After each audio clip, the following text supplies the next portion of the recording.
Hello दोस्तों, इससे पहले मैं आप लोगों के साथ जो कोल माइंस रेगुलेशन सीएमआर 2017 का डेफिनेशन को लेकर पार्ट 1 को किए थे, क्योंकि ये डेफिनेशन का जो चैप्टर है बहुत बड़ा है, इसलिए मैं इसको 2 पार्ट में किया। आज मैं आपके साथ पार्ट 2 डिस्कस करूंगा। हालांकि ये वीडियो भी बहुत लंबा होगा, लेकिन आप यदि इस वीडियो के साथ बने रहेंगे तो मुझे नहीं लगता है कि आपका कोई भी ऐसा जो डेफिनेशन है जो आपको हार्ड लगता है वो आपको समझ में ना आए। चलिए कोशिश करते हैं आपको समझाने का।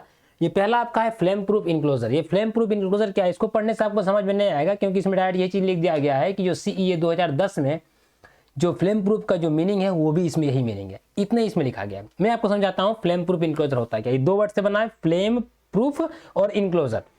फ्लेम प्रूफ क्या होता है? फ्लेम प्रूफ का मतलब आप तो समझ गए, एक सन प्रूफ होता है, एक फायर प्रूफ होता है, ये तो आप समझ गए। एक इलेक्ट्रिक प्रूफ होता है, एक वाटर प्रूफ होता है, मतलब वाटर से प्रूफ करने वाला वाटर प्रूफ, फ्लेम से प्रूफ करने वाला फ्लेम प्रूफ, ये आप समझ गए।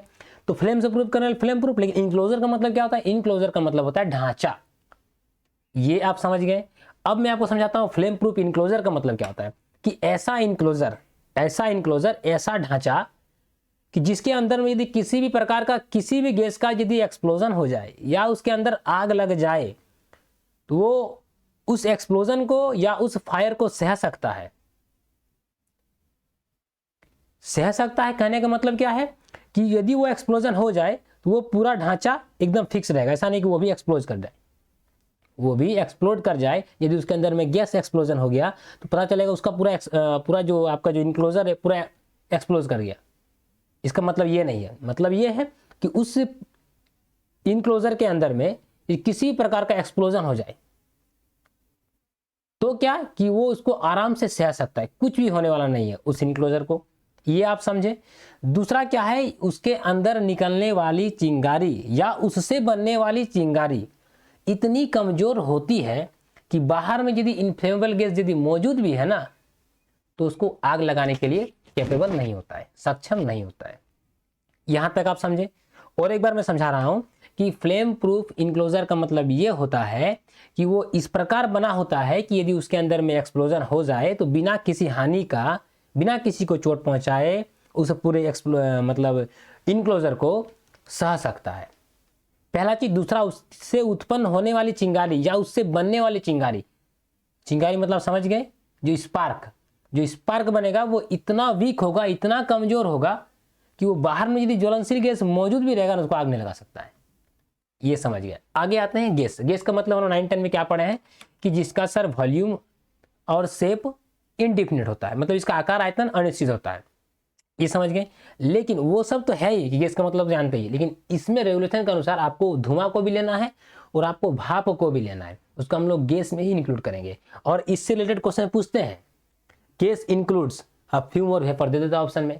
आप लोग जो हम लोग क्लास 9-10 में पढ़े उसके अनुसार भी एक ऑप्शन रहता है जिसमें हम लोग फंस जाते हैं। याद रखिए, गैस का मतलब फ्यूम भी इसमें रहेगा और वेपर को भी हम लोग गैस में ही इंक्लूड करेंगे। 2 चीज समझ गए। आगे आते हैं गैसीय ऑफ फर्स्ट डिग्री। गैसीय ऑफ फर्स्ट डिग्री, इसको समझिएगा, इसमें बार बार क्वेश्चन आते हैं। 100% डिग्री 1, डिग्री 2, डिग्री 3 से क्वेश्चन रहते हैं, इसको अच्छे से समझिएगा। ये गैसीय ऑफ फर्स्ट डिग्री क्या है, इसका वर्ड का मतलब आपको समझाते हैं। आगे मैं आपको कोशिश कर रहा हूँ कि इसको आसान भाषा समझाने का। कि ऐसा कोई सीम या उसका भाग, ऐसा कोई सीम या उसका भाग जो माइन बाउंड्री के अंदर स्थित हो, माइन बाउंड्री के अंदर स्थित हो और जनरल बॉडी ऑफ एयर में, जनरल बॉडी ऑफ एयर में कोई भी इनफ्लेमेबल गैस डिटेक्ट हो या ना हो, उसको हम लोग फर्स्ट डिग्री ऑफ गैसीय कहेंगे। यहां समझे। यदि पाया भी गया, यदि इनफ्लेमेबल गैस पाया गया तो उसका जो परसेंटेज है वो 0.1% से अधिक नहीं होना चाहिए। और दूसरा, पर टन कोल प्रोडक्शन में जो इनफ्लेमेबल गैस का जो इमिशन है, जो निकल रहा है, वो आपका कितना होना चाहिए कि 1 क्यूबिक मीटर से ज्यादा नहीं होना चाहिए। देखिएगा, अब आप बोलिएगा कि sir general body of air क्या होता है, थोड़ा सा मैं आपको इसका आगे आपको डेफिनेशन मिलेगा। जनरल बॉडी ऑफ एयर क्या होता है उसके बाद आपको फिर से इसको हम समझा रहे हैं। जनरल बॉडी ऑफ एयर मतलब होता है कि कोई भी कोयला सीम के चारों तरफ का ऐसा वातावरण जिसमें रूप कैविटी, जो रूप में जो कैविटी बन जाते हैं उसका हवा शामिल है। लेकिन जो बोर होल का जो ड्रिल है, मतलब जो बोर होल जो किए हैं या उसका बगल का जो स्ट्राटा है उसमें भी यदि हम लोग बोर होल किए हैं तो उसके अंदर का जो हवा है उसको शामिल नहीं किया गया है, और जो सील्ड ऑफ एरिया है जिसको सील कर दिया गया है उसके अंदर का जो हवा है, उसका जो एटमॉस्फेयर का हवा है उसको शामिल नहीं किया गया है। और एक बार समझिएगा जनरल बॉडी ऑफ एयर क्या होता है। कोई भी कोयला सीम या उसका भाग का चारों ओर का वातावरण। अब बोलेगा सर ये समझ में नहीं आ रहा है, जैसे ये मेरा बॉडी है, इस बॉडी को मेरा सीम समझिए, और इसके चारों ओर का जो एटमॉस्फेयर है, चारों ओर का जो एटमॉस्फेयर है that is called general body of air.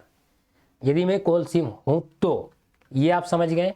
अब आप पूछिएगा कि सर इसमें क्या क्या शामिल है। रूफ कैविटी की हवा शामिल है, बट जो बोर होल की हवा शामिल नहीं है, एंड सील्ड ऑफ एरिया की हवा शामिल नहीं है। दो चीज शामिल नहीं, एक आपको शामिल किया गया। ये आप समझ गए, जनरल बॉडी ऑफ एयर समझ गए। अब आते हैं गैसीय सीमा ऑफ द फर्स्ट डिग्री।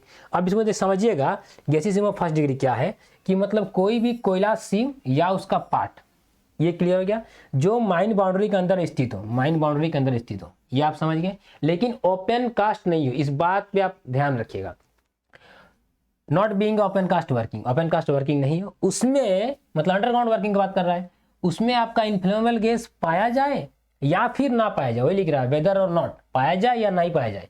किसमें? जनरल बॉडी ऑफ एयर में। कोई भी अंडरग्राउंड वर्किंग जिसमें आपका जो कोयला सीम है या उसका कोई भाग है, उसके जनरल बॉडी ऑफ एयर में कोई भी गैस, वही कौन सा गैस? इनफ्लेमेबल गैस, पाया जाए या ना पाया जाए। यदि गैस मिल गया तब तो आपका गैसीय हो ही गया, नहीं भी पाया जाए तो उसको भी हम लोग क्या बोलेंगे? गैसीय बोलेंगे। कौन सा गैसीय बोलेंगे हम लोग? फर्स्ट डिग्री ऑफ गैसीय। ये समझ गए। और सर यदि पाया जाए तो क्या होगा? यदि पाया जाए तो डिपेंड करता है कि कितना % आपका गैस निकल रहा है। अब बोले सर क्या क्या होता है? यदि आपका 0.1% तक, देखिएगा यहाँ पर क्या लिख रहा है, in working of below ground और when the percentage of inflammable gas if and when detected, जब वो डिटेक्ट हो रहा है कि गैस निकल रहा है, तो जनरल बॉडी ऑफ एयर में ये 0.1%, जनरल बॉडी ऑफ एयर में इनफ्लेमेबल गैस का जो परसेंटेज है इससे अधिक नहीं होना चाहिए, उसको हम लोग बोलेंगे फर्स्ट डिग्री ऑफ गैसीय। ये आप समझ गए। और यदि प्रोडक्शन के अनुसार देखा जाए तो यदि हम लोग 1 टन कोयला निकाल रहे हैं, 1 टन कोयला निकाल रहे हैं, वही लिख रहा है कि 1 टन यदि हम लोग कोयला निकाल रहे हैं, उसमें जो रेट ऑफ इमिशन है गैस का, वो आपका 1 क्यूबिक मीटर, 1 क्यूबिक मीटर, ये सी मीटर लिखा हुआ है, या फिर बहुत को ऐसे भी लिखते हैं CUM भी लिखते हैं, और बहुत को फुल फॉर्म पूरा कंप्लीट लिख दिया जाता है कि क्यूबिक मीटर। तो 1 टन कोयला प्रोडक्शन कर रहे हैं, और यदि उसमें 1 क्यूबिक मीटर से ज़्यादा नहीं निकल रहा है, 1 क्यूबिक मीटर तक, वही लिख रहा है gas does not exceed 1 cubic metre, मतलब 1 क्यूबिक मीटर तक निकल रहा है, किसका? वो इनफ्लेमेबल गैस का इमिशन कितना है? 1 क्यूबिक मीटर तक, उसको बोलेंगे फर्स्ट डिग्री ऑफ गैसीनेस। इसमें थोड़ा सा हम इसलिए ज़्यादा टाइम दिए ताकि आपको अच्छे समझ में आ जाएगा कि आपको इसके बाद जो आपका डिग्री 2 डिग्री 3 में आपको ज़्यादा टफ नहीं होगा। डिग्री 2 में क्या है? सेम सब कुछ वही रहेगा कि ओपन कास्ट वर्किंग को छोड़कर अंडरग्राउंड वर्किंग में कोई कोयला सीम या उसका भाग, उसमें क्या था कि उसमें निकले ना निकले आपको फर्स्ट डिग्री बोलना ही है, और निकल गया तो फिर आपको क्राइटेरिया आ जाता है कितना क्या निकल रहा है। अब इसमें यदि निकल गया तो यहाँ पर तो पता चल गया कि 0.1% से ज़्यादा होना नहीं चाहिए, और 1 क्यूबिक मीटर तक। अब इसमें क्या है? इसमें बोल रहा है कि यदि गैस निकल रहा है, और कितना निकल रहा है? 0.1% से अधिक, 0.1% से अधिक। ये आप समझ गए। आगे क्या है? या यदि 1 टन कोयला निकाल रहे हैं और उसमें जो गैस निकल रहा है वो तुम्हारा कि 1 क्यूबिक मीटर से ज्यादा क्या निकल रहा है? गैस, लेकिन 10, वही लिखा, but does not exceed 10 cubic metre, लेकिन 10 क्यूबिक मीटर से अधिक नहीं, इतना निकल रहा है, तो उसको हम लोग बोलेंगे सेकंड डिग्री ऑफ गैसीनेस। सर ये बहुत ज़्यादा हौच पौच हो गया, और एक बार आप समझिएगा, 0.1% से अधिक निकल रहा है सेकंड डिग्री ऑफ गैसीनेस, ये आप समझिए। और वही लिख रहा है कि या आपका 1 टन कोयला निकाल रहे हैं, उसमें से यदि हम लोग 1 क्यूबिक मीटर से अधिक से लेकर 10 क्यूबिक मीटर से कम तक, मतलब 10 क्यूबिक मीटर से ज़्यादा नहीं होना चाहिए, 10 क्यूबिक मीटर तक, वही लिख रहा है, but does not exceed 10 cubic metre, मतलब 10 क्यूबिक मीटर तक निकल रहा है, तो उसको सेकंड डिग्री ऑफ गैसीनेस बोलेंगे। थर्ड डिग्री में क्या बोलेंगे कि सेम यही चीज़ रहेगा, खाली इतना आप जानिएगा कि जो 1 टन कोयला निकालने में जो गैस जो इमिशन हो रहा है वो आपका 10 क्यूबिक मीटर से अधिक हो रहा है। अब आप बोलिए सर कंफ्यूज हो गए हम, यदि 1 क्यूबिक मीटर तक 1 क्यूबिक मीटर तक यदि निकल रहा है फर्स्ट डिग्री, और 1 क्यूबिक मीटर से अधिक लेकिन 10 क्यूबिक मीटर तक तो सेकंड डिग्री, ये हो गया फर्स्ट डिग्री, ये आपका सेकंड डिग्री। और 10 क्यूबिक मीटर से ज़्यादा मोर देन तो उसको हम लोग बोलेंगे थर्ड डिग्री ऑफ गैसीनेस। क्लियर हो गया ना। अब हम लोग आगे आते हैं इनसेट पे। इनसेट क्या होता है, आप लोग शाफ्ट देखे होंगे, शाफ्ट में जो टॉप पे जो आदमी रहता है उसको हम लोग बैंक्समैन बोलते हैं। इनसेट क्या होता है, इनसेट पे रहते हैं ऑन सेटर। अब इनसेट होता है क्या, यदि कोई ये शाफ्ट है, मान के चलिए कोई शाफ्ट है, तो शाफ्ट में आपका जो शाफ्ट का बॉटम है और शाफ्ट का जो टॉप है, तो शाफ्ट का टॉप और शाफ्ट का बॉटम में कोई भी ऐसा लैंडिंग, उसको हम लोग इनसेट बोलेंगे, पहला चीज। और दूसरा शाफ्ट बॉटम में भी एक लैंडिंग होता है, उसको भी हम लोग क्या बोलेंगे, इनसेट बोलेंगे। दो चीज समझ गए, और एक बार समझाता हूँ। मीन्स अ लैंडिंग और प्लेटफार्म इन अ शाफ्ट, कोई भी शाफ्ट में कोई लैंडिंग या प्लेटफार्म को हम लोग क्या बोलेंगे, इनसेट बोलेंगे। And includes an excavation there from the between the top and the bottom of the shaft. यदि इस टॉप और इस बॉटम के बीच में यदि कोई भी एक्सकेवेशन हो रहा है, उसको भी हम लोग क्या बोलेंगे, इनसेट बोलेंगे। क्या बोलेंगे, इनसेट बोलेंगे। ये समझ गए, इनसेट में कौन होता है, ऑन सेटर होता है, और टॉप में कौन होता है, आपका बैंक्समैन होता है। ये आप समझ गए, शाफ्ट का वर्ड है, ध्यान रखिएगा। ये समझा चुके हैं आप लोग को कि 10 क्यूबिक मीटर से ज़्यादा निकले गैस तो वो थर्ड डिग्री ऑफ गैसीनेस कहलाता है। जनरल बॉडी ऑफ एयर आपको समझा चुके हैं। जो एक्सक्लूड था, जिसको हम लोग शामिल नहीं किए थे, वो बोरहोल का हवा, और दूसरा कौन सा हवा, सील्ड ऑफ एरिया का हवा। लेकिन शामिल किसको किए थे, रूफ कैविटी का हवा को लेकर, that is called general body of air. यहाँ तक समझ गए। अब हम लोग इससे रिलेटेड क्वेश्चन करते हैं ताकि आपको और समझ में आए। देखिए क्या लिख रहा है कि इन डिग्री 3 डिग्री में क्या बोल रहा है कि gases the rate of inflammable gas emission is, मतलब क्या है कि ये 3 डिग्री का मतलब थर्ड डिग्री गैसेस में उसमें जो गैस निकल रहा है वो कितना होता है। मैंने आपको क्या बताया था, यदि फर्स्ट डिग्री का है, इसमें क्या दिया हुआ है कि आपको पर टन कोल प्रोडक्शन पे दिया रहा है, पर टन कोल प्रोडक्शन, पर टन कोल प्रोडक्शन, पर टन कोल प्रोडक्शन, वही चीज लिखा हुआ है। तो इसमें क्या लिख रहा है कि आपको तो ये पता है कि फर्स्ट डिग्री में क्या है कि 1 क्यूबिक मीटर तक, सेकंड डिग्री में क्या है कि 1 क्यूबिक मीटर से अधिक लेकिन 10 क्यूबिक मीटर तक, थर्ड डिग्री में क्या है कि 10 क्यूबिक मीटर से अधिक। और एक बार समझिएगा कि 1 क्यूबिक मीटर तक 1 टन कोयला निकालने में यदि गैस निकल रहा है, that is called first degree of gassiness. Second degree of gassiness किसको बोलेंगे, यदि 1 क्यूबिक मीटर से अधिक लेकिन 10 क्यूबिक मीटर तक, तो उसको हम लोग सेकंड डिग्री ऑफ गैसीसिम बोलेंगे। थर्ड डिग्री ऑफ गैसीसिम किसको बोलेंगे, कि जिसमें आपका 10 क्यूबिक मीटर गैस निकल रहा है, 10 क्यूबिक मीटर से अधिक, 10 क्यूबिक मीटर से अधिक गैस निकल रहा है पर टन कोल प्रोडक्शन पे, that is called third degree of gassiness. अब समझना, अब देखते हैं इसमें क्या लिख रहा है। नॉट, इसमें क्या पूछा था डिग्री 3 के बारे में, तो नॉट एक्सीड 1 क्यूबिक मीटर पर टन कोल प्रोडक्शन, तो इसको क्या बोलते हैं हम लोग, फर्स्ट डिग्री ऑफ गैसीसिम। यहाँ तो समझ गए, मतलब ये आपका होगा नहीं। आगे मोर देन 1 क्यूबिक मीटर, मतलब 1 क्यूबिक मीटर से अधिक निकले पर टन, यहाँ पर छूट गया है, पर टन कोल प्रोडक्शन यहाँ पर होगा, but not exceed 10 cubic metre, but not exceed पर टन में आपको 10 क्यूबिक मीटर से ज़्यादा नहीं होना चाहिए।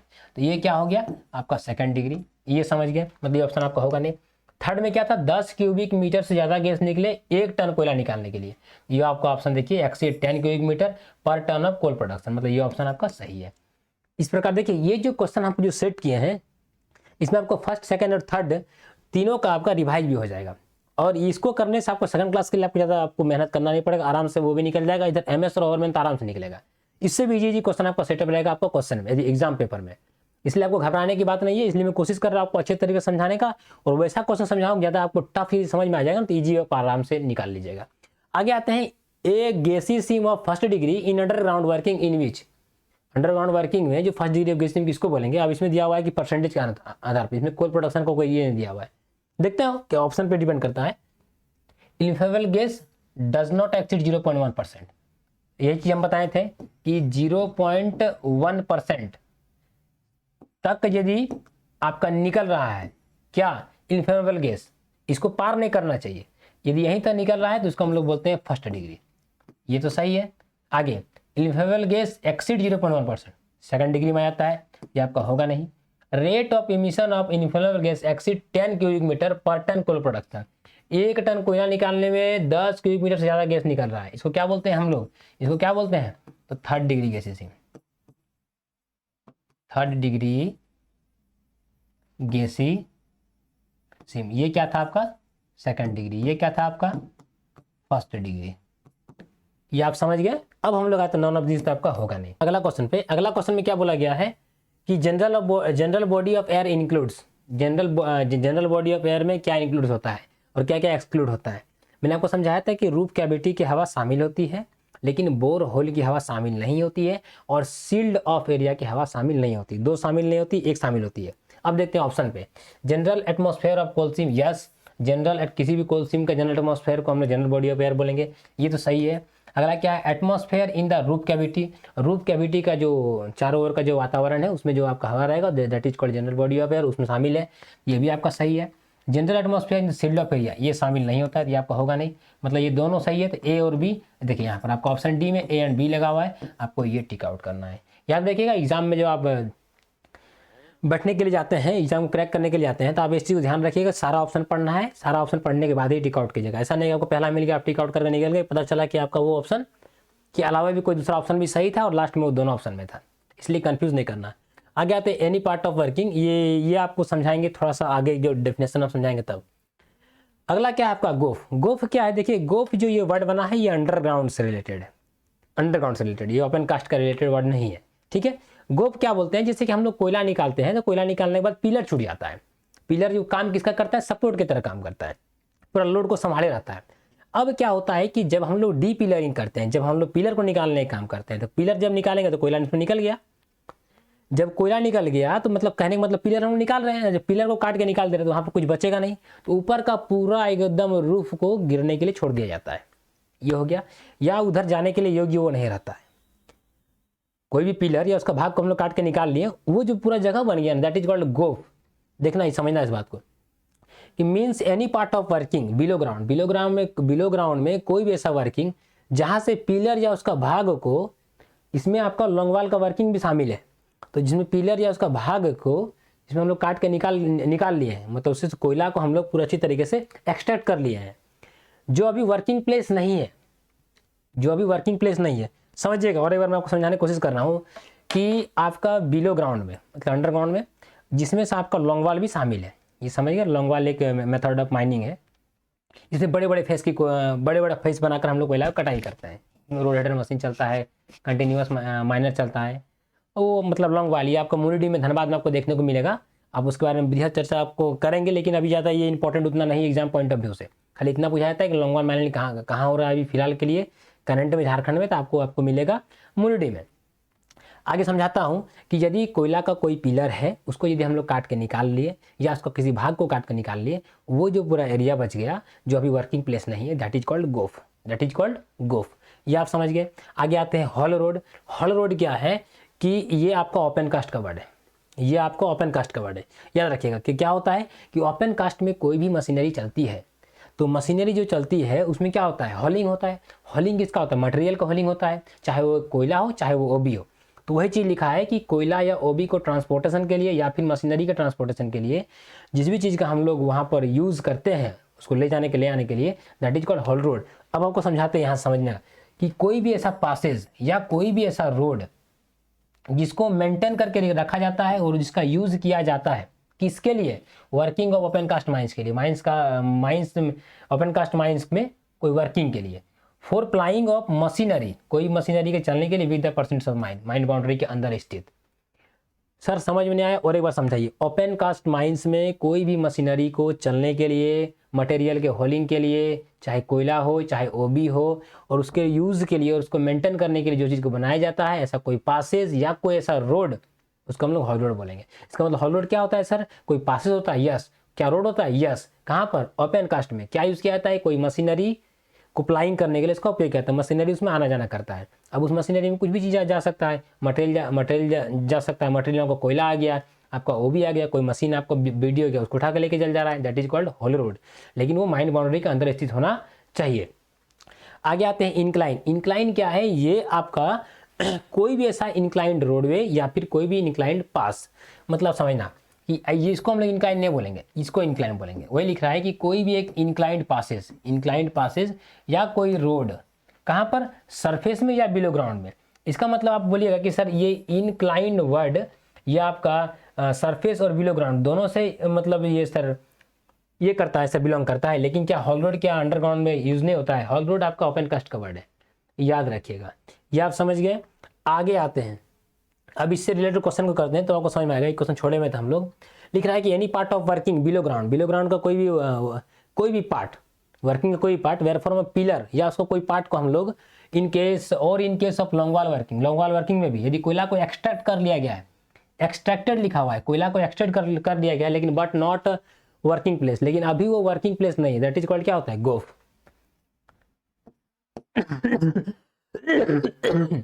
ये आप समझ गए, ये आपको समझाए थे, पीछे वीडियो आप जाकर देख सकते हैं, पार्ट वन में फेस का मतलब क्या होता है। यह भी हम लोग आगे डिस्कस करेंगे, इस प्रकार ये दोनों आपका हुआ नहीं, ये हम लोग गोफ पे टिक आउट करके आएंगे। इस क्वेश्चन के अनुसार इसका आंसर क्या हो गया, गोफ। आगे आते हैं, इसको समझा चुके हैं। अब अगला क्वेश्चन क्या है कि इंक्लाइन का मीन्स क्या होता है, इंक्लाइन कहाँ पे बना होता है, एक सरफेस पे, मतलब सरफेस पे बन सकता है या फिर बिलो ग्राउंड पे, दोनों जगह। लेकिन हॉलोड यदि पूछा जाएगा तो कहाँ पर, आपको ओपन कास्ट में। आते हैं, an inclined passage on the below ground only, सिर्फ बिलो ग्राउंड में, नॉट बिलो ग्राउंड और सरफेस दोनों में। An inclined road surface only, surface में, सिर्फ सरफेस में नहीं। एन इंक्लाइंड पासेज और रोड ऑन द सरफेस और बिलो ग्राउंड, मतलब सरफेस पे भी हो सकता है या फिर बिलो ग्राउंड पे भी हो सकता है, लेकिन वो इंक्लाइंड रोड भी होना चाहिए या इंक्लाइंड पासेज होना चाहिए। देखिए बहुत इजी क्वेश्चन है, इसी टाइप का क्वेश्चन एकदम आपका हूबहू आपको क्वेश्चन पेपर में आ सकता है। आगे आते हैं, अगला आपका क्या है, heavy earth moving machinery, HEMM। इससे बहुत बार क्वेश्चन पूछा गया, कहां से पूछा गया ये आपको समझाता हूं, बस ये लाइन से। हैवी अर्थ मूविंग मशीनरी क्या होता है कि इसका मतलब ये होता है, देखिए यहाँ पर ये भी जो पूछा गया HEMM फुल फॉर्म क्या होता है, तो हैवी अर्थ मूविंग मशीनरी, उसका मतलब होता है कि ओपन कास्ट में चाहे डिगिंग के लिए, खुदाई के लिए, या फिर ड्रिलिंग के लिए, ड्रिल करने के लिए, एक्सक्लूडिंग जिसको शामिल नहीं किया गया है, जिसमें हैंड ड्रिलिंग होने आता है, और दूसरा ऐसा कोई ड्रिल मशीन जिसका जो डायमीटर है वो आपका 50 mm से ज़्यादा ना हो, 50 mm तक हो, उसको हम लोग HEMM में नहीं गिनेंगे। 50 mm से ज़्यादा आ जाएगा कोई भी ड्रिल, दैट इज कॉल्ड आपका HEMM। यहाँ समझे, हैंड हेल्ड ड्रिल को कभी हम लोग HEMM में नहीं इनको इंक्लूड करेंगे।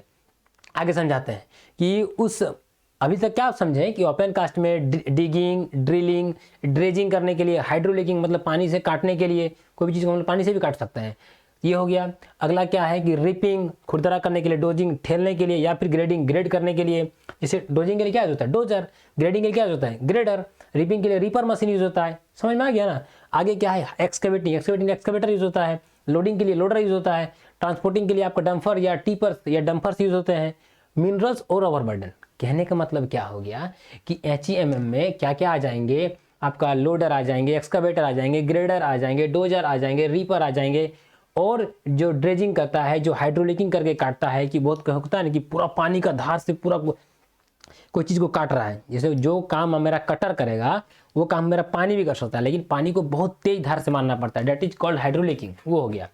तो वैसे जो भी मशीनरी है उसको हम लोग HEMM बोलेंगे।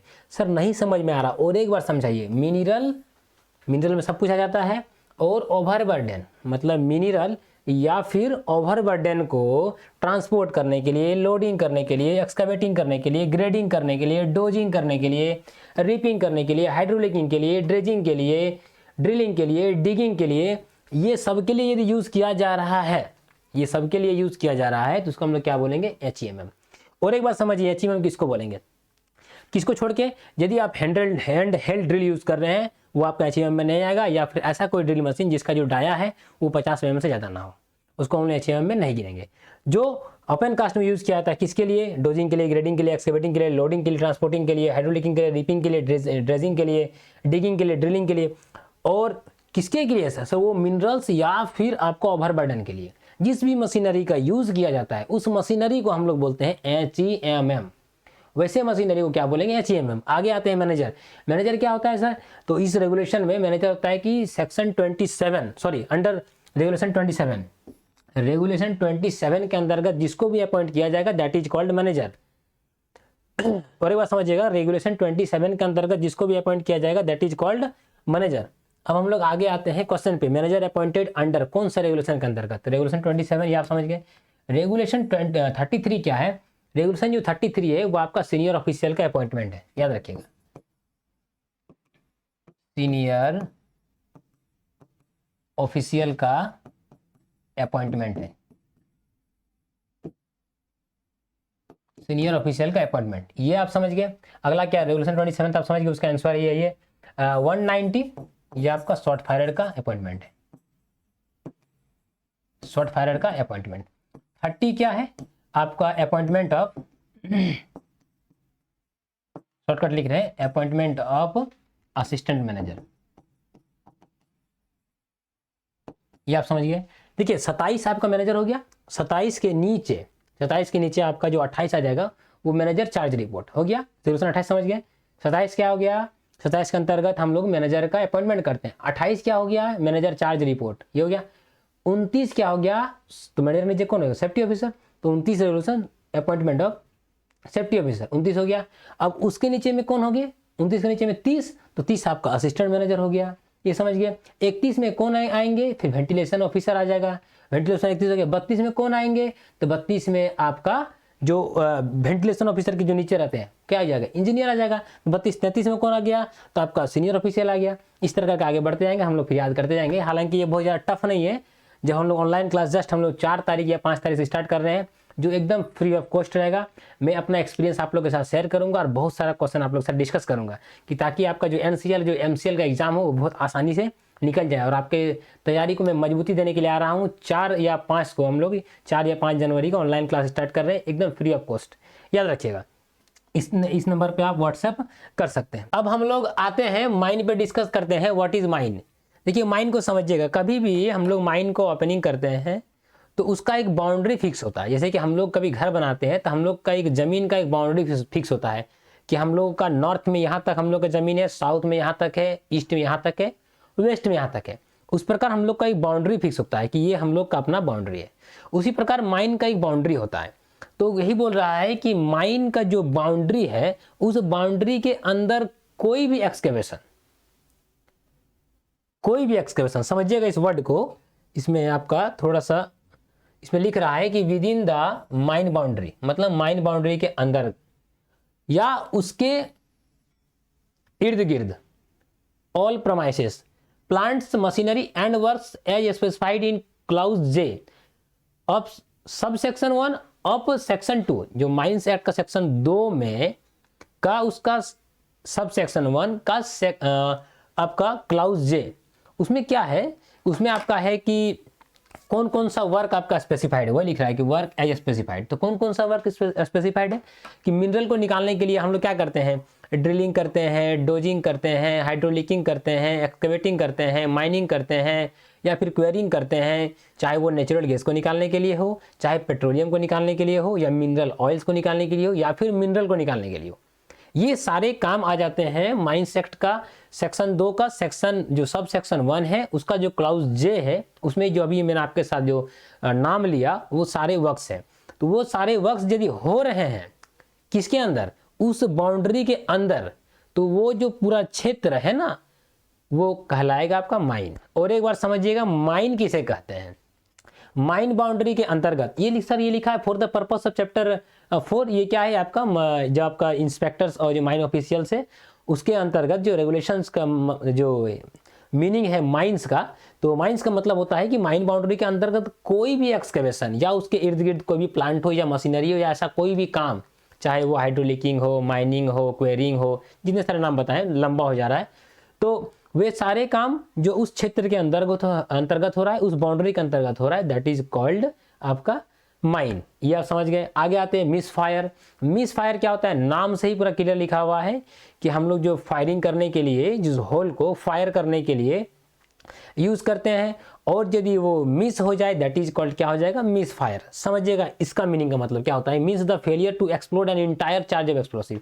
जब हम लोग ओपन कास्ट में या फिर अंडरग्राउंड में जब हम लोग होल को ड्रिल करते हैं, ड्रिल करने के बाद उसको चार्ज करते हैं, और चार्ज करने के बाद उसको क्या करते हैं, डिटोनेटर से कनेक्ट करने के बाद उसको हम लोग ब्लास्ट करते हैं, जो भी है मतलब फायर करते हैं।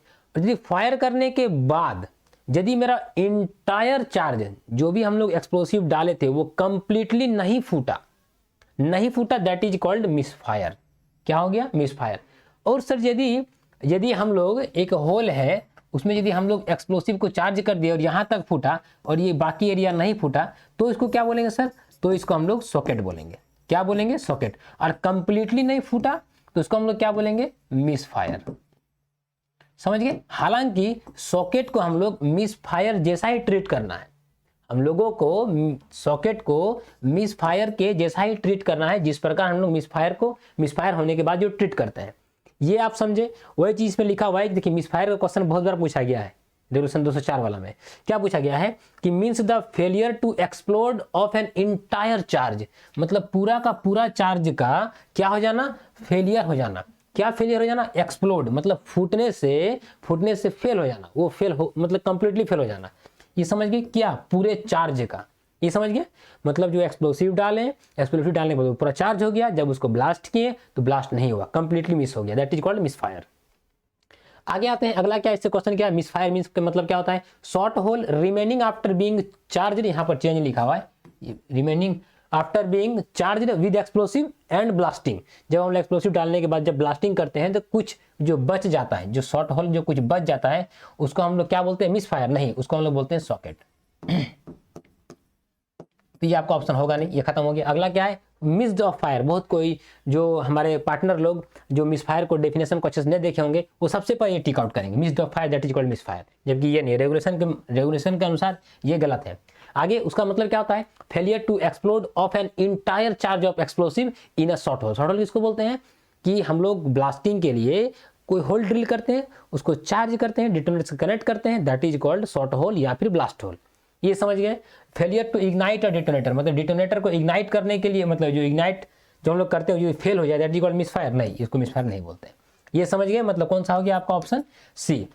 देखिए थोड़ा क्वेश्चन टफ है लेकिन आप समझिए, आपको बहुत आसान लगेगा। एग्जाम पेपर आपका जो आएगा ना, आप जो पढ़ के जाइएगा आपको वहाँ पर और भी आसान लगेगा। इसलिए मैं आप लोगों को थोड़ा टफ तैयारी करवा दे रहा हूँ कि ताकि आप लोग का जो क्वेश्चन पेपर में आपको आने के बाद आपको पूरा मजा आएगा, फिर आपका माइंड ज़्यादा डिस्टर्ब नहीं होगा और आप ज़्यादा आप मतलब वहाँ पर डरे और सहमे नहीं रहेगा। आप आराम से टिक आउट कीजिएगा, आपको लगेगा कि सारा चीज़ जानते हैं, फिर आपका दिमाग बहुत अच्छे तरीके से काम करेगा और आप जो नहीं भी जान रहे क्वेश्चन, हो सकता है कि आप उस क्वेश्चन को भी अटेम्प्ट कर दें। और यदि आप हॉपलेस हो जाएंगे, आप कुछ 3-4 क्वेश्चन देखिए बहुत टफ शुरू में आ गया, आप हॉपलेस हो गए, तो उसमें क्या होता है कि जो क्वेश्चन आपको आ भी रहा है ना वो आपको दिमाग को टच नहीं करेगा, वो दिमाग कॉल उसको करेगा ही नहीं, बुलाएगा ही नहीं। जब दिमाग बुलाएगा तब आप उसको याद नहीं कर पाएंगे, जब रिकॉल नहीं कर पाएंगे तो आप टिक आउट नहीं कर पाएंगे। इसीलिए आपका स्टार्टिंग में आज जब एग्जाम देने के लिए बैठे हैं और यदि आपको अच्छा क्वेश्चन यदि आपको आपसे मिलने लगा, आप अच्छे से क्वेश्चन को टिक आउट करने लगे, सभी आपके बनने लगे, तो क्या होता है जो क्वेश्चन आप नहीं बन रहे आप उस पर भी आप दिमाग लगा लीजिएगा और आप टिक आउट कर लीजिएगा। इसका एक एडवांटेज होता है, यही कारण है कि बोला जाता है कि आप कठिन से कठिन तैयारी कीजिए, आसान रास्ते आपको आराम से कंप्लीट हो जाएंगे। इसलिए आप अपना तैयारी कठिन कीजिए, ऐसा नहीं कि सिर्फ इजी क्वेश्चन पढ़ लेंगे सर और एक दो क्वेश्चन हार्ड आ जाएगा तो फिर गड़बड़ हो जाएगा ना, यही कारण है। आगे आते हैं मंथ, मतलब कोई भी कैलेंडर ईयर का कोई भी एक मंथ को हम लोग महीना बोलेंगे, ये आप समझ गए। आगे आते हैं ऑफिशियल, ये ज़्यादा ऑफिशियल में क्वेश्चन पूछता है कि कोई भी पर्सन जिसको रिटेनली अपॉइंट किया गया है, रिटेनली आपको अपॉइंट किया गया है, कौन करता है ऑफिशियल को, याद रखिएगा ऑनर, एजेंट या फिर मैनेजर, तीनों में से कोई भी एक क्या करता है, अपॉइंट करता है उस पर्सन को। ये हो गया जो परफॉर्म करता है क्या, सुपरविजन। सुपरविजन कहाँ करेगा सर, किसी माइन में या उसके भाग में। अब कौन कौन उसमें आते हैं तो आप तो समझ गए होंगे, यहाँ पर जो आपको नाम दिया हुआ समझाने की ज़्यादा जरूरत नहीं है। उसमें आपका assistant manager, ventilation officer, safety officer, sampling incharge, आपका dust incharge, overman, sardar, engineer और सर्वेयर। लेकिन इसमें आपका शॉर्ट फायरर नहीं है, याद रखिएगा इस चीज़ को, इसी से क्वेश्चन पूछता है। ये सारे तो हो गए ऑफिशियल, नाम पढ़ के आप तो याद कर लीजिएगा।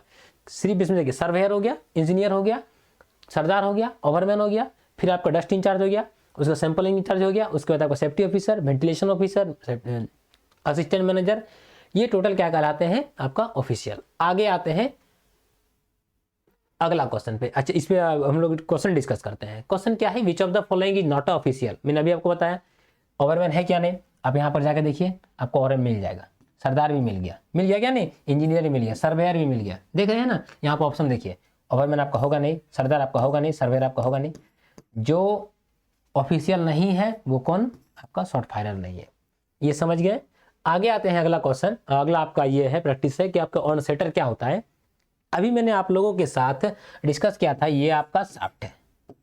शाफ्ट में आपका एक स्टार्टिंग में आपका चढ़ने के लिए एक प्लेस दिया रहता है, कहीं से आपको यदि इधर भी क्वेरी चलाना हो, इधर भी चलाना हो, यहाँ पर भी उतरने के लिए प्लेटफॉर्म दिया जाता है, ये आप समझ गए। और एक नीचे में भी, बॉटम में भी। तो ये तो आप समझ गए पीट टॉप, ये पीट बॉटम, मतलब शाफ्ट का टॉप वही शाफ्ट का बॉटम। और जो बीच की जगह है दैट इज कॉल्ड इनसेट। और इनसेट में कौन रहते हैं, ऑन सेटर। कौन रहते हैं, ऑन सेटर। तो सर नीचे भी कौन रहते हैं, नीचे भी आपका ऑन सेटर ही रहते हैं, याद रखें। ये ऊपर में कौन रहते हैं, ऊपर में आपका बैंक्समैन रहता है, ये आप समझ गए। अब हम लोग डिस्कस करते हैं ऑन सेटर। ऑन सेटर समझ में आ गया कहां पर? अब देखिए आपको ये पूरा पढ़िएगा समझ में आ जाएगा। काम क्या करता है? जो आपका बैंक्समैन करता है सेम काम आपका ऑन सेटर भी करता है। क्या करता है? टू सुपरिटेंड रेजिंग करने के लिए या फिर लोअरिंग करने के लिए। किसका? किसी पर्सन्स को या टूल्स को या फिर मटेरियल्स को। अब जाकर देखिए, मैं बैंक्समैन को बहुत अच्छे तरीके से समझाया हूं, मैं कोशिश किया हूं आपको अच्छी तरीके से समझाने का। अब उसको जाकर देखिए, आपको सारा चीज समझ में आ जाएगा। ऑन सेटर का मतलब खाली बस इतने जान जाइए कि आपका ये पीट टॉप जो उसके अलावा यहाँ पर जहां पर भी आदमी रहेगा, यहाँ पर या यहाँ पर, दैट इज कॉल्ड आपका ऑन सेटर। आगे आते हैं ओवरमैन। ओवरमैन किसको बोलते हैं? Means a person possessing a manager या फिर ओवरमैन सर्टिफिकेट। यदि उसके पास मैनेजर का सर्टिफिकेट हो या फिर ओवरमैन का सर्टिफिकेट हो, अपॉइंटेड बाय मैनेजर, जिसको मैनेजर ने रिटेनली अपॉइंट किया है। किसके लिए? और क्या? Under any designation whatsoever to perform the duties of supervision और कंट्रोल इन अ माइन और उसका पार्ट।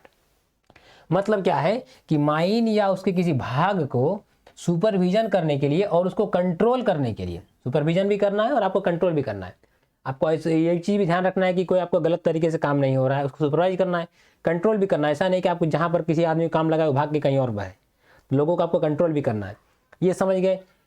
इन अ माइन और उसके पार्ट में, and is as such superior to a sardar, जो आपका सरदार से ऊपर होता है। यहां पर क्या क्या चीज आपको याद रखना है कि ओवरमैन को अपॉइंट कौन करता है? क्वेश्चन क्या पूछता है? ओवरमैन को अपॉइंट कौन करता है? आपका मैनेजर।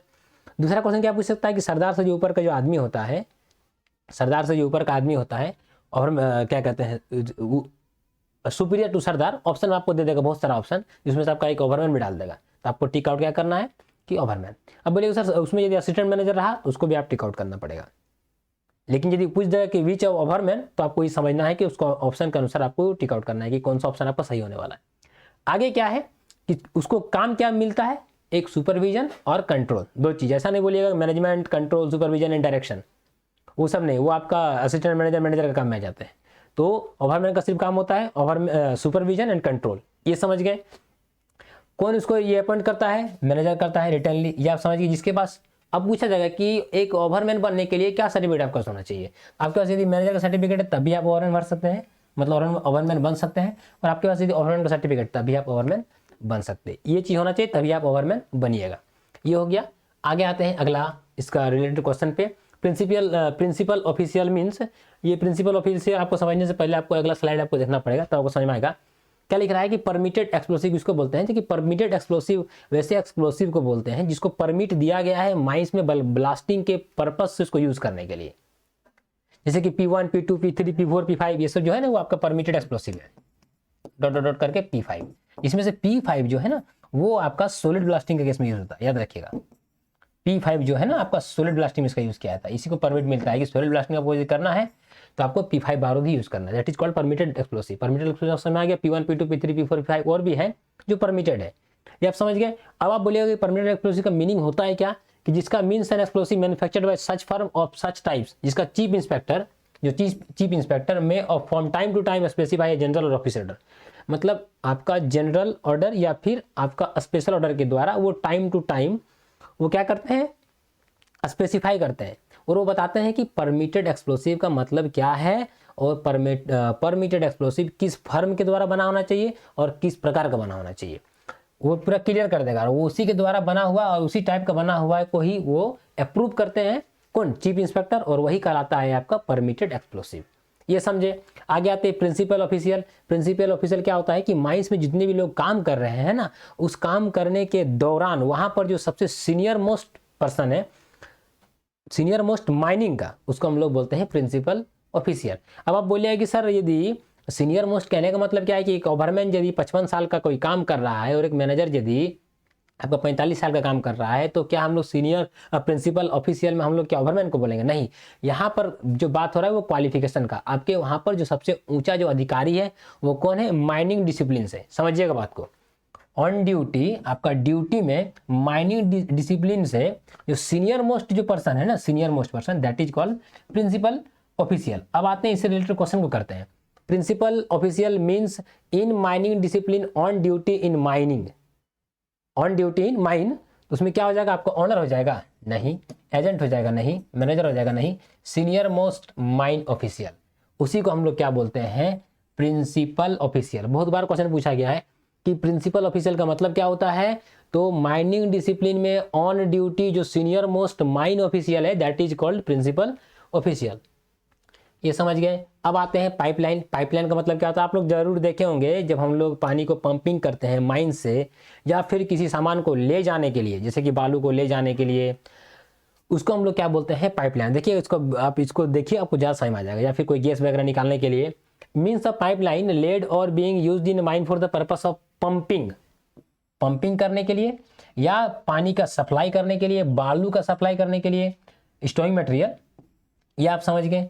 आगे क्या है, feeling of material other than sand stowing, sand stowing के अलावा नाइट्रोजन फ्लशिंग और any other purpose including extraction of coal mine methane, CMM को निकालने के लिए भी वही लिखा हुआ है इसमें क्या कि सीएमएम को निकालने के लिए, वर्ड को समझिएगा, आप एकदम कंफ्यूज कर रहे हैं। पाइपलाइन आपका क्वेश्चन एग्जाम में आएगा नहीं, लेकिन आपको एग्जाम पॉइंट ऑफ व्यू से थोड़ा तो इंपॉर्टेंट बनता है। इसमें लिख रहा है कि पाइपलाइन का मतलब है कि द पर्पस ऑफ पंपिंग और सप्लाई, सप्लाई मतलब अंदर भेजने के लिए, पंपिंग मतलब निकालने के लिए या एक जगह से दूसरी जगह भेजने के लिए, किसका, आपका वाटर का, सैंड स्टोविंग और filling of material other than sand stowing, nitrogen flushing और any other purpose including extraction of coal mine methane, abundant mine methane and other associated pipelines. ये समझ गए। अब हम लोग आते हैं क्वार्टर पे कि क्वार्टर किसको बोलते हैं, means a period of 3 month, मतलब 3 महीने का समय, उसको हम लोग क्वार्टर बोलते हैं। 3 महीने का समय, ये सर ये 3 महीने का समय कब से कब शुरू होगा, आप किसी को पकड़ लीजिए चाहे वो, लेकिन वो खत्म होना चाहिए 31 मार्च में, 30 जून में, आपका 30 सितंबर में और 31 दिसंबर में। अब आप बोलिएगा सर कि हम 1 महीना 30 दिन का पकड़ लेंगे और यहाँ खत्म कर देंगे तो हो जाएगा, नहीं, लेकिन वो बोल रहा है कि स्टार्टिंग से लेके यहाँ तक खत्म होना चाहिए और 3 महीने का ही समय होना चाहिए, दैट इज कॉल्ड क्वार्टर। ये समझ गए। अब बोलिए कैसे, आप जनवरी 1 से स्टार्ट कीजिए, 31 मार्च तक खत्म कीजिए, वो आपका क्वार्टर हो गया। उसके बाद आपका 1 अप्रैल से शुरू कीजिए और आप 30 जून तक खत्म कीजिए, दैट इज कॉल्ड क्वार्टर। ये समझ गए। अब आपको अगला स्लाइड हम लोग देखते हैं। अगला स्लाइड में क्या बोल रहा है, रीजनल इंस्पेक्टर किसको बोलते हैं, means and inspector of mines having jurisdiction over geographical area, मतलब उसको एक जियोग्राफिकल एरिया दे दिया जाता है कि आपको इतना क्षेत्र तक आपको देखना है माइंस का इंस्पेक्शन, और उसी को बोलते हैं mines inspector, that is called regional inspector. In which the mine is situated and the over which exercise his power under the act, और उस एक्ट के अनुसार वो अपने पावर को एक्सरसाइज कर सकता है। और एक बार समझिएगा, रीजनल इंस्पेक्टर का मतलब कि वो एक इंस्पेक्टर होता है, उसको एक विशेष क्षेत्र दिया जाता है कि उस क्षेत्र में आपको माइंस का इंस्पेक्शन करना है, कोई भी एक्सीडेंट वगैरह कुछ भी होता है तो आपको आपके ज्यूरिडिक्शन में है। Area in which the mine is situated, लेकिन वो जो माइन मतलब उस क्षेत्र में जितने भी माइन पड़ेंगे उसका वो क्या कहलाएगा, रीजनल इंस्पेक्टर। समझ गए। रिवर क्या होता है, मीन्स एनी स्ट्रीम, कोई भी एक धारा या फिर पानी का कोई भी धारा, चाहे वो बरसाती हो चाहे वो सालों भर बहता हो। सीजनल मतलब क्या होता है, बरसाती, या फिर पेरेनियल मतलब होता है कि वो सालों भर बहे।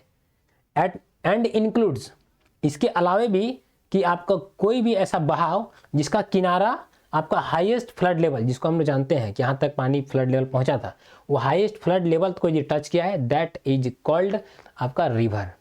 समझ गए। आगे आते हैं। अगला क्या है आपका रिस्क। रिस्क से आपका देखिए 7th क्लास में क्वेश्चन पूछता है, 5th क्लास में क्वेश्चन पूछता है। जनरली आपको ओवरमैन माइनिंग सर्जन में क्वेश्चन नहीं पूछता है, एक आध आ गया तो अलग बात है, लेकिन फिर भी देख लीजिए। रिस्क का मतलब क्या होता है कि means combination of likelihood of specific unwanted event, मतलब जिसको आपने सोचा नहीं था, जिसको आपने चाहा नहीं था, वैसा कोई इवेंट आपका हो जा रहा है। आप नहीं चाहेंगे कि कोई गाड़ी पलट जाए, वो घट हो जा रहा है, दैट इज कॉल्ड रिस्क। आप नहीं चाहेंगे कि कोई ऐसा मतलब आपका कोई ओवरहेड तार आपका मतलब लटका हुआ है पूरा, नीचे में आपका किसी प्रकार का क्रेडल कार्ड नहीं दिया, दैट इज कॉल्ड रिस्क। वही लिखा हुआ है कि means combination of likelihood of specific event, specific unwanted event and it's potential consequences, मतलब आपका जो उसमें क्या खतरा हो सकता है और जो आप नहीं चाह रहे थे वो यदि हो रहा है, उसके बीच का जो कॉम्बिनेशन है, उसका बीच का जो कॉम्बिनेशन है, दैट इज कॉल्ड रिस्क। आगे आते हैं शाफ्ट। शाफ्ट का मतलब क्या होता है आपको तो बता चुके हैं कि मीन्स अ वे और opening leading for the surface of to working below ground और from one part to of the working below ground to another, मतलब एक पार्ट से दूसरे पार्ट तक जाने के लिए एक रास्ता होता है। And which is a cage और other means of conveyance can travel freely suspended with and without and use of guides. ये आप समझ गए, मतलब आपका विदाउट गाइड्स का यूज करके जो हम लोग यहाँ पर केज का यूज करते हैं जो फ्रीली सस्पेंडेड रहता है, दैट इज कॉल्ड शाफ्ट। आप देखे होंगे ये आपको शाफ्ट नहीं होता है, याद रखिएगा, शाफ्ट आपका एकदम वर्टिकल होता है, दैट इज कॉल्ड शाफ्ट। ये क्या होता है, एक कोई रास्ता होता है, वे और ओपनिंग, किसी माइंस का ओपनिंग भी हो सकता है, ये समझ गए। क्या करता है, कोई सरफेस टू वर्किंग, आप इस सरफेस से किसी वर्किंग में पहुंचने के लिए उसका यूज करते हैं, ये समझ गए। कहाँ पर, बिलो ग्राउंड में, ये समझ गए। From one part to part of the working below ground to another part, मतलब आप हो सकता है कि यहाँ पर क्या होगा कि आप एक पार्ट से लेके दूसरे पार्ट तक जाने के लिए भी उसका यूज करते हैं, दैट इज कॉल्ड आपका शाफ्ट, ये समझ गए। आगे आते हैं, अगला क्या है, शॉर्ट फायरर। शॉर्ट फायरर को मैंने आपको बताया था कि रेगुलेशन 190 के अंतर्गत हम लोग शॉर्ट फायरर को अपॉइंट करते हैं, वही लिखा हुआ मीन्स अ पर्सन, मतलब 190 के अंतर्गत हम लोग जिसको भी रेगुलेशन 190 के अंतर्गत हम लोग जिसको भी अपॉइंट करेंगे उसको हम लोग क्या बोलेंगे, शॉर्ट फायरर, ये समझ गए। सॉकेट क्या होता है, अभी मैंने आपको बताया था मिस फायर। सॉकेट में क्या होता है कि यदि वो पूरा का पूरा यदि होल आपका ब्लास्ट होल जिसमें हम लोग चार्ज किए वो पूरा का पूरा छूट गया, that is called miss fire. लेकिन ये हल्का फूटा हल्का रह गया, जब अभी मैंने आपको बताया था ये होल है, यहाँ तक फूटा यहाँ तक नहीं फूटा, दैट इज कॉल्ड सॉकेट, ये समझ गए। आगे, लेकिन which is not known to be a misfired hole, उसको हम लोग मिसफायर होल नहीं बोलेंगे। मिसफायर होल कब बोलेंगे, जब ये पूरा का पूरा ना फूटे। आगे आते हैं टब। टब का मतलब होता है कोई वैगन, कार या फिर ट्रक या फिर कोई एनी अदर व्हीकल जिसका हम लोग यूज क्या करते हैं, कोई मटेरियल को ले जाने ले आने के लिए, किसी मटेरियल को ले जाने या ले आने के लिए यूज कर रहे हैं, दैट इज कॉल्ड टब। आगे आते हैं, वेंटिलेशन डिस्ट्रिक्ट क्या होता है समझिएगा, ये थोड़ा सा इससे क्वेश्चन आपका आता है। बोलता है कि बिलो ग्राउंड माइंस में या उसका कोई पार्ट, वही लिख रहा है mean such part of mine, below ground mine में उसका कोई part has an independent intake airway, जिसका उसका अपना इंडिपेंडेंट इंटेक एयरवे होना चाहिए, इंडिपेंडेंट इंटेक एयरवे होना चाहिए, ये समझे। जो मैन इंटेक एयरवे से निकलता हो, जो मैन इंटेक एयरवे से निकल रहा हो,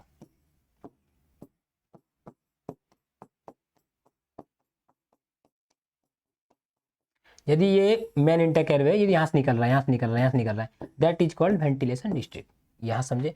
और यदि मान लीजिए मैन रिटर्न है, जाके मिल जाता है, तो ये आपका क्या कहलाएगा, वेंटिलेशन डिस्ट्रिक्ट। वही लिखा हुआ है कि बिलो ग्राउंड माइंस में जिसका अपना इंडिपेंडेंट इंटेक एयरवे हो, जो मैन इंटेक से निकल रहा हो और जो मैन रिटर्न में जाकर मिल जाता हो, वही लिख रहा है कि terminating at a man return airway, जाकर मैन रिटर्न एयरवे में जाकर मिल जाता हो, that is called ventilation district. और क्या है, इसके अलावे भी माइन या उसका कोई भी भाग जहां पर नेचुरली वेंटिलेट हो रहा है, जहां पर आपको किसी प्रकार का पंखा लगाने की जरूरत नहीं, ऐसे ही आपका हवा पहुंच रहा है, तो क्या हो जाएगा कि यदि हमको कहीं पंखा लगाने की जरूरत नहीं पड़ रहा, हवा नेचुरली पहुंच रहा है, तो उसका माइन का पार्ट, या यदि पूरा माइन में हवा पहुंच रहा है तो वो पूरा माइन आपका वेंटिलेशन डिस्ट्रिक्ट कहलाएगा। और जिस पार्ट तक आपका यदि पहुंच रहा है, पूरा माइन में नहीं पहुंच रहा है, जिस पार्ट तक आपका नेचुरल आपका हवा पहुंच रहा है उसको हम लोग बोलेंगे, उस पार्ट को हम लोग बोलेंगे वेंटिलेशन डिस्ट्रिक्ट, समझ गए। और एक बार समझिएगा, वेंटिलेशन डिस्ट्रिक्ट का मतलब होता है जिसका अपना इंडिपेंडेंट इंटेक एयरवे हो, जो मैन इंटेक एयरवे से निकल रहा है और जाकर जो मैन रिटर्न एयरवे है वहां पर जाकर मिल जा रहा हो। और वैसा भी भाग माइन का या फिर वैसा माइन जहां पर यदि नेचुरल वेंटिलेट हो रहा है तो वो पूरा का पूरा आपका वेंटिलेशन डिस्ट्रिक्ट कहलाएगा। आगे आता है अगला, वर्किंग का मतलब क्या होता है। देखो, वर्किंग का मतलब क्या होता है, यदि आप कोयला खोजने के लिए, सर्च करने के लिए या फिर प्राप्त करने के लिए, यदि किसी प्रकार का एक्सकेवेशन कर रहे हैं, किसी भी प्रकार का एक्सकेवेशन कर रहे हैं, दैट इज कॉल्ड वर्किंग, समझ गए। अब ये वर्किंग प्लेस क्या है कि ऐसा कोई भी प्लेस जहां पर कोई भी आदमी लॉफुल मतलब कानूनी रूप से वहां पर जा सकता है, कानूनी रूप से वहां तक जाने के लिए उसका एकदम आराम से एक्सेस है, that is called working place, समझ गए। और यदि उसको बंद कर दिया गया, अबंडन कर दिया गया, that is not called working place, समझे। और एक बार समझिएगा, बोल रहा है कि कोई भी ऐसा जगह माइन में जहां पर किसी पर्सन को आराम से वो जा सकता है, उसको कानूनी रूप से जाने का उसको अधिकार है, that is called working place, ये हो गया। आगे आते हैं अगला में, इसका क्वेश्चन पे, एनी एक्सकेवेशन मेड और being made in a mine for search और ऑब्टेनिंग कोल, कोयला को खोजने के लिए या प्राप्त करने के लिए जो चीज हम लोग एक्सकेवेशन करते हैं, दैट इज कॉल्ड क्या होता है, वर्किंग, ये आप समझ गए। फिर इसमें आपको बताए थे, आप पीछे वीडियो में जाकर देख सकते हैं क्या होता है कि moving front of any working place. आगे समझ गए, वर्किंग प्लेस का क्या बताएं, जिसका लॉफुल एक्सेस हो। वर्किंग प्लेस में हम लोग क्या बताएं कि कोई भी पर्सन उसका lawful access, that is called working place. Goaf बताए थे जहां से हम लोग कोयला निकाल चुके हैं, जहां से हम लोग कोई भी, चाहे वो आपका मोरेडी वाला लॉन्ग वाइल माइनिंग हो या फिर कोई भी लॉन्ग वाइल माइनिंग, मैं आपको एग्जांपल दे रहा हूँ, जहाँ से आपका हम लोग कोयला का पिलर को काट या उसका कुछ भाग कोई हम निकाल ले रहे हैं, वो पूरा एरिया क्या कहलाता है, गोफ कहलाता है, समझ गए। आगे आते हैं कि any mine sorry, any place in a mine to which any person has lawful access is called, जहाँ पर किसी भी पर्सन को कानूनन रूप से जाने का अधिकार है, उसको हम लोग क्या बोलेंगे, वर्किंग प्लेस। ये समझ गए, ये आपका होगा नहीं, ये आपका होगा नहीं, ये आपका होगा नहीं। इस प्रकार हम लोग पूरा डेफिनेशन का जो हम लोग जो रेगुलेशन 1 का जो टोटल डेफिनेशन था वो हम लोग आप लोग के साथ डिस्कस किए। मैं कोशिश किया कि जो मेरा पर्सनल जो जितना भी अपने अंदर का जो भी एक्सपीरियंस था मैंने आपके साथ शेयर किया। इसके बाद हम लोग आगे चल के रेगुलेशन 2, रेगुलेशन 3, रेगुलेशन 4 कल से हम लोग अपलोड करेंगे रेगुलर। साथ साथ आपका बीच बीच में आप लोगों के लिए रूल्स और जो एक्ट के जो बाकी बचे हुए वीडियोज़ हैं, ये जो भी क्लासेस हैं वो आपको रेगुलर बेसिस पे आपको अपलोड किया जाएगा। और हम 4 आपको मैं बताना चाहता हूँ कि आपका 4th या फिर 5th जनवरी को मैं ऑनलाइन क्लास से आप लोगों के साथ जुड़ रहा हूँ। यदि ऐसे कोई भी हमारे दोस्त या फिर कोई पार्टनर यदि आप हमारे साथ जुड़ना चाहते हैं तो आप इस नंबर पे व्हाट्सएप कर सकते हैं कि ताकि मैं उस ग्रुप में आपको ऐड कर दूं और हम लोग साथ में एक दूसरे से नॉलेज को शेयर करेंगे और जो हमारी जो परीक्षा के रिगार्डिंग जो भी तैयारी है उसको थोड़ा मजबूती देंगे। अभी तक यदि आप हमारे इस चैनल को सब्सक्राइब नहीं किए संतोष क्लासेस को, तो आप काइंडली आप हमारे चैनल को सब्सक्राइब करेंगे और जाकर आप नोटिफिकेशन को भी ऑन कीजिएगा कि कोई भी वीडियोज़ को यदि मैं अपलोड कर रहा हूँ तो आपके पास सबसे पहले पहुंचे। तो मैं कोशिश करूंगा कि आप लोगों के लिए रेगुलेशन को कंप्लीट करते हुए बहुत सारे क्वेश्चन जो प्रीवियस ईयर में पूछे गए उसको भी डिस्कस करके आप लोगों के साथ सेशन को शेयर करूं। मैं आप लोगों से फिर मिलूंगा रेगुलेशन के नए वीडियोज़ के साथ। जय हिंद दोस्तों।